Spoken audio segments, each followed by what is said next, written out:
எங்க ராணுவம் சுத்த வேஸ்ட், நாட்டை அழித்ததே அவர்கள்தான், பயத்தில் கதரும் பாகிஸ்தான் இளைஞர்கள். இந்தியா பாகிஸ்தான் இடையே பதற்றம் அதிகரித்து வருகிறது. இந்தியா எப்போது வேண்டுமானாலும் பாகிஸ்தானில் உள்ள தீவிரவாதிகளை குறிவைத்து தாக்கும் என சொல்லப்படுகிறது. மேலும் இரு நாடுகளுக்கும் இடையே போர் பதற்றமும் அதிகரித்து வருகிறது.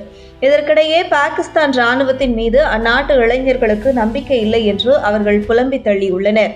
மேலும் பாகிஸ்தான் நாட்டையே ராணுவம் தான் அழித்ததாக குற்றம் சாட்டியுள்ளனர். பஹல்காம் தாக்குதலை தொடர்ந்து இந்தியா பாகிஸ்தான் இடையேயான போர் பதற்றம் அதிகரித்து வருகிறது. பாகிஸ்தான் மீது இந்தியா எப்போது வேண்டுமானாலும் தாக்குதல் நடத்தலாம் என்ற சூழலே இருக்கிறது. இதற்கிடையே பாகிஸ்தான் முழுவதும் அந்நாட்டு மக்களிடையே நம்பிக்கையின்மை அதிகரித்து வருகிறது. சமூக வலைதளங்களில் பாகிஸ்தானியர்கள் வெளிப்படையாகவே தங்கள் அதிருப்தியை வெளிப்படுத்தி வருகிறார்கள். குறிப்பாக அந்நாட்டைச் சேர்ந்த பலரும் தங்கள் ராணுவத்தின் மீது அவநம்பிக்கையையும் அதிருப்தியையும் வெளிப்படுத்தி வருகிறார்கள். பாகிஸ்தான் அரசியலில் ராணுவத்தின் தலையீடு அதிகரித்து வருவது தொடர்பாகவும் நெருக்கடியான சூழல்களில் நாட்டை வழிநடத்த சரியான தலைவர்கள் இல்லை என்று அந்நாட்டு மக்கள் சமூக வலைதளங்களில் புலம்பி வருகிறார்கள். போர் என்று வந்தால் முதலில் நாட்டை விட்டு வெளியேறுவது பாகிஸ்தான் தலைவர்களாகவே இருப்பார்கள் என்றும் அதிருப்தி தெரிவித்து வருகிறார்கள். ஏற்கனவே பல மூத்த பாகிஸ்தான் ராணுவ அதிகாரிகள் தங்கள் குடும்பங்களை ஐரோப்பிய மற்றும் வளைகுடா நாடுகளில்தான் தங்க வைத்துள்ளனர்.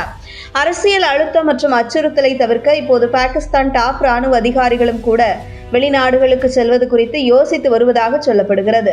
பிரபல பின்னணி பாடகர் அட்னான் சாமி தனது பாகிஸ்தான் குடியுரிமையை துறந்துவிட்டு 2016 இந்திய குடியுரிமையை பெற்றிருந்தார். இப்போது அஜர்பைஜானின் பாகுவில் உள்ள அவர் ட்வீட் ஒன்றை பதிவிட்டுள்ளார். அதில் அவர் சமீபத்தில் பாகிஸ்தான் இளைஞர்களை சந்தித்ததாகவும் அவர்கள் தங்கள் பாகிஸ்தானியர்கள் என சொல்லவே பயப்படுவதாக தன்னிடம் கூறியதாக பதிவிட்டுள்ளார். மேலும் அவர் பாகிஸ்தான் இளைஞர்கள் தங்களை பாகிஸ்தானியர்களாக அடையாளப்படுத்திக் கொள்ளவே விரும்பவில்லை. அவர்கள் என்னிடம், நீங்கள் மிகவும் அதிர்ஷ்டசாலி, நல்ல நேரத்தில் பாகிஸ்தானை விட்டு வெளியேறினீர்கள். நாங்களும் தான் எங்கள் குடியுரிமையை மாற்ற விரும்புகிறோம். நாங்கள் எங்கள் ராணுவத்தை வெறுக்கிறோம். அவர்கள் பிடிக்கவில்லை, அவர்கள்தான் நாட்டையே அழித்தது என்று ஆவேசமாக கூறினர். அதற்கு நான் அவர்களிடம், இது எனக்கு நீண்ட காலத்திற்கு முன்பே தெரியும் என பதிலளித்தேன் என்று கூறினார். இதற்கிடையே பாகிஸ்தான் லால் மசூதி மதகுரு மௌலானா அப்துல் அஜீஸ் காசி தொடர்பான வீடியோ ஒன்றும் இணையத்தில் ட்ரெண்ட் ஆகி வருகிறது.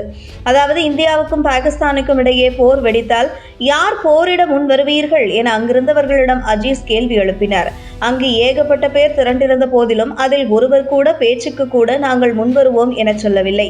அந்த அளவுக்கே அவர்கள் அந்நாட்டு ராணுவத்தை நம்புகிறார்கள். மேலும் போர் வந்தால் இந்தியா எளிதாக வென்றுவிடும் என்பதும் அவர்களுக்கு தெரியும்.